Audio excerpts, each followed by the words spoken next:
já viu este conjunto de mapas, você deve achar que a Palestina perdeu seus territórios para o Estado de Israel ao longo dos anos.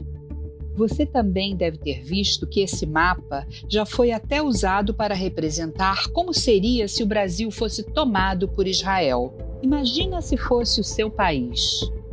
A combinação desses 5 mapas gera uma percepção equivocada da história, na maioria das vezes baseada em um ódio contra a existência de Israel. Muitas fontes se utilizam de narrativas falsas e omissões para tentar transformar esse conflito em uma narrativa de vítimas e opressores, ignorando as complexidades do conflito.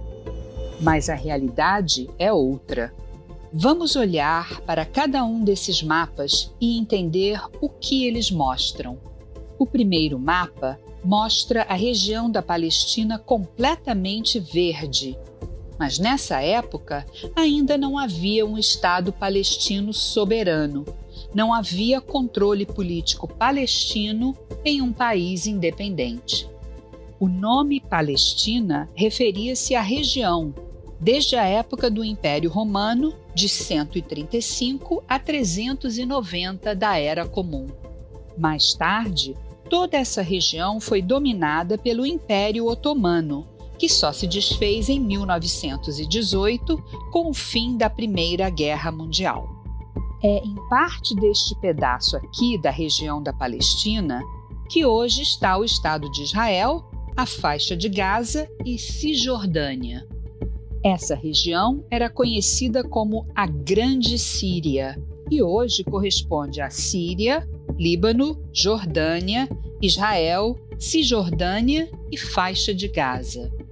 No segundo mapa, já começamos a ver algumas manchas brancas. Elas representam terras compradas pelos judeus. São aproximadamente 2.000 quilômetros quadrados de um total de 35.000 quilômetros quadrados. Enquanto as manchas brancas representam a propriedade privada de judeus, a parte verde mostra tanto o território aberto, dominado pelos ingleses, quanto a propriedade privada de árabes. Só que este mapa não diferencia o tipo de território mostrado, direcionando um leigo a pensar que, devagarzinho, os judeus começaram a roubar terras. O correto seria apresentar este mapa indicando em azul a propriedade privada de judeus e em verde a propriedade privada de árabes. A parte branca é o território aberto, à época não pertencente nem a judeus e nem a árabes, que estava sob o domínio do mandato britânico. Vamos dar uma pausa nos mapas da Palestina e contextualizar o que os ingleses têm a ver com o território. Após a Primeira Guerra Mundial, com a queda do Império Otomano em 1920, a Liga das Nações concede para a Inglaterra um mandato sobre a Palestina, que permite que os britânicos tenham controle sobre a região. Em 1922, o mandato britânico se divide, mantendo 22% do território sob controle dos ingleses e os 78% restantes nas mãos da família árabe hashemita, que criou o reinado hashemita da Transjordânia, hoje a Jordânia, um estado 100% árabe na região da Palestina. Os judeus eram proibidos de morar na região controlada pela família hashemita, podendo viver apenas no território controlado pelos ingleses.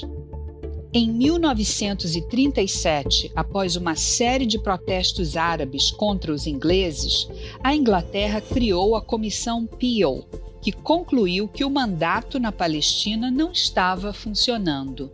A comissão propôs a divisão do que restou da região da Palestina sob controle dos ingleses em 2 estados, um para os judeus e um para os árabes.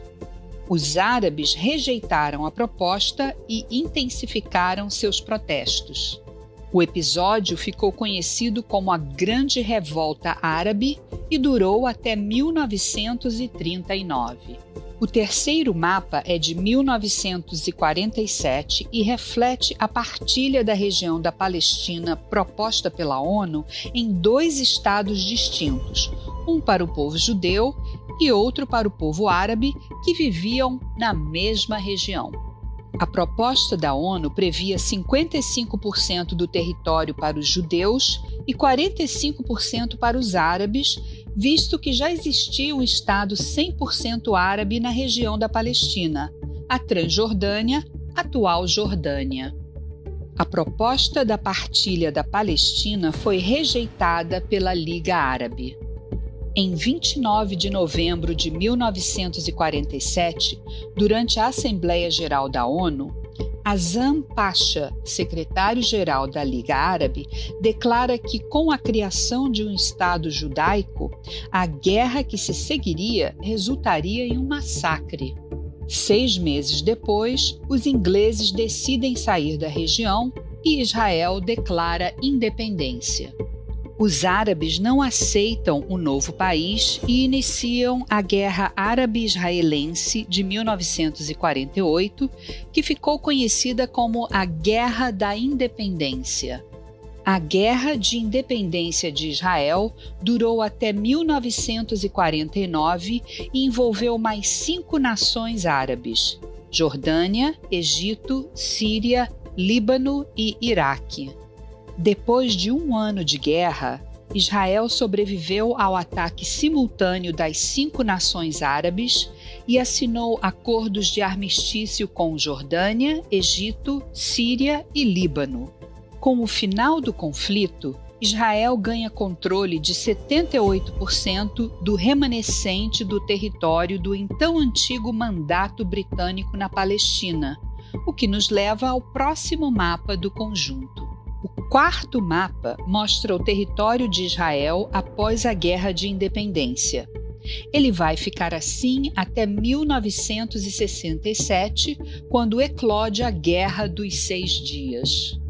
Na verdade, o mapa que representa corretamente o traçado da região nesses 18 anos, entre 1949 e 1967, deveria mostrar que após a Guerra da Independência, a faixa de Gaza ficou sob controle do Egito e a Cisjordânia, da Jordânia.